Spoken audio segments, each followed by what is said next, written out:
गणपते नमः। बोलिए करवा चौथ माता की जय। करवा चौथ का व्रत हर साल कार्तिक मास की चतुर्थी तिथि को रखा जाता है। इस साल यह व्रत 10 अक्टूबर दिन शुक्रवार को रखा जाएगा। यह व्रत सुहागिन महिलाएं अपने पति की लंबी उम्र की कामना के लिए रखती हैं। इस दिन विवाहित महिलाएं सुहाग की लंबी उम्र के लिए करवा माता की विधि विधान से पूजन करती हैं और रात्रि में चंद्रमा को अर्घ्य देकर अपने व्रत का पारण करती हैं। पौराणिक मान्यता के अनुसार इस व्रत के बारे में श्री कृष्ण जी ने द्रौपदी को बताया था और शिव जी ने माता पार्वती को इस बारे में बताया था। कहा जाता है कि करवा माता माता पार्वती की सहेली थी। करवा चौथ का व्रत अखंड सौभाग्य के लिए रखा जाता है। माना जाता है कि इस व्रत को विधि पूर्वक रखने से पति की आयु लंबी होती है और इस व्रत को निर्जला रखा जाता है। हिंदू पंचांग के अनुसार कार्तिक मास के कृष्ण पक्ष की चतुर्थी तिथि की शुरुआत 9 अक्टूबर की रात 10:54 पर होगी और तिथि का समापन 10 अक्टूबर की शाम 7:38 पर होगा। उदया तिथि के अनुसार इस साल 10 अक्टूबर 2025 दिन शुक्रवार को करवा चौथ का व्रत रखा जाएगा। आइए अब पूजन का भी शुभ मुहूर्त देखते हैं। इस बार करवा चौथ पर पूजन का शुभ मुहूर्त शाम को 5:57 से लेकर शाम को 7:11 तक रहेगा। इस दिन व्रत का समय सुबह 6:19 से लेकर रात में 8:13 तक रहेगा। करवा चौथ में माता का पूजन प्रदोष काल में ही किया जाता है। प्रदोष काल का समय होता है सूरज अस्त होने के 45 मिनट पहले से लेकर जब सूरज अस्त हो जाता है उसके 45 मिनट बाद तक का समय प्रदोष काल कहलाता है। आइए अब चंद्र दर्शन का शुभ समय जानते हैं। करवा चौथ में बिना चंद्र दर्शन के व्रत पूर्ण नहीं माना जाता है। चंद्र दर्शन देके चंद्रमा की पूजा की जाती है और अपने चंद्रमा को छलनी से देखने के उपरांत अपने पति को छलनी से देखा जाता है और उनके हाथों से जल पीकर व्रत का पारण किया जाता है।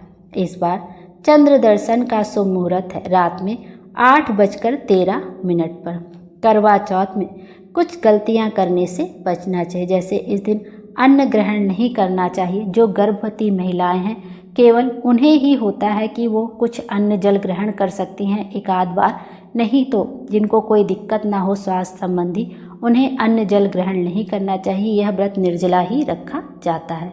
कभी भी चंद्र दर्शन से पहले व्रत को तोड़ना नहीं चाहिए, वरना आपको व्रत का कोई लाभ नहीं मिलता है। इस दिन सुई, कैंची, चाकू जैसी नुकीली या धारदार वस्तुओं का उपयोग नहीं करना चाहिए। ऐसा माना जाता है कि ऐसा करने से व्रत का फल कम हो जाता है। इस दिन में सोना नहीं चाहिए।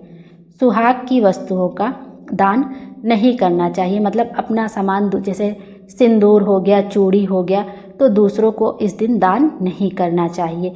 अपनी चीज़ें खुद ही यूज करनी चाहिए। सुहाग की चीज़ें इस दिन दान करना अशुभ माना जाता है, बल्कि आपको 16 श्रृंगार की सामग्री माता पार्वती करवा माता को समर्पित करनी चाहिए और उसके उपरांत जब आप उनको चढ़ा दें 16 श्रृंगार की सामग्री, उसके उपरांत आप किसी ब्राह्मणी को या अपने घर में कोई बड़ा है, जेठानी है, ननंद है, सास है, तो आप उनको दे सकती है और उनका पैर छूकर आशीर्वाद ले सकती है। या जो आपने सुहाग की सामग्री करवा माता को समर्पित की है आप उनको चढ़ा के फिर स्वयं भी उसको धारण कर सकती हैं। करवा चौथ की पूजन विधि। सबसे पहले सुबह सूर्योदय से पहले सरगी खाने की परंपरा होती है जो सास अपनी बहू को देती है। फिर दिन भर व्रत रखने के बाद शाम को करवा चौथ की पूजा की जाती है। इसके लिए एक थाली सजाई जाती है जिसमें करवा, मिट्टी का घड़ा, दीपक, चावल, मिठाई, पानी और रोली रखी जाती है। महिला 16 श्रृंगार करके एक साथ बैठकर कथा सुनती हैं। कथा सुनने के बाद महिलाएं करवा और मिट्टी के दिए से पूजा करती हैं। करवा को पानी, मिठाई और दक्षिणा चढ़ाई जाती है। उसके बाद चांद निकलने का इंतजार किया जाता है। चांद को छलनी से देखकर अर्घ दिया जाता है और फिर पति के हाथ से पानी पीकर व्रत को खोला जाता है। और आपके यहाँ जैसे करवा चौथ का पूजन होता है आप वैसे भी पूजन कर सकते हैं।